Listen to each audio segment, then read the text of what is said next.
அதாவது ரஜினியோட ஒவ்வொரு படத்துடைய அடுத்தடுத்த லெவல் வந்து அதிகப்படுத்திக்கிட்டே போயிட்டுருக்கு அப்படின்னு சொல்லலாம். கிட்டத்தட்ட உலகம் முழுக்க வந்து கிட்டத்தட்ட 11,000 தியேட்டர்களில் வந்து கூலி வந்து வெளியாக போகிறதா நமக்கு வந்து தகவல் கிடைச்சிருக்கு. வெளிநாடுகளில் மட்டுமே 6,000 திரையரங்குகளில் இந்த படம் வந்து கூலி வெளியாக இருக்குது.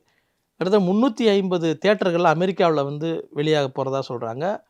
இப்போவே அங்கே வந்து அவங்க அட்வான்ஸ் புக்கிங் ஆரம்பிச்சிட்டாங்க.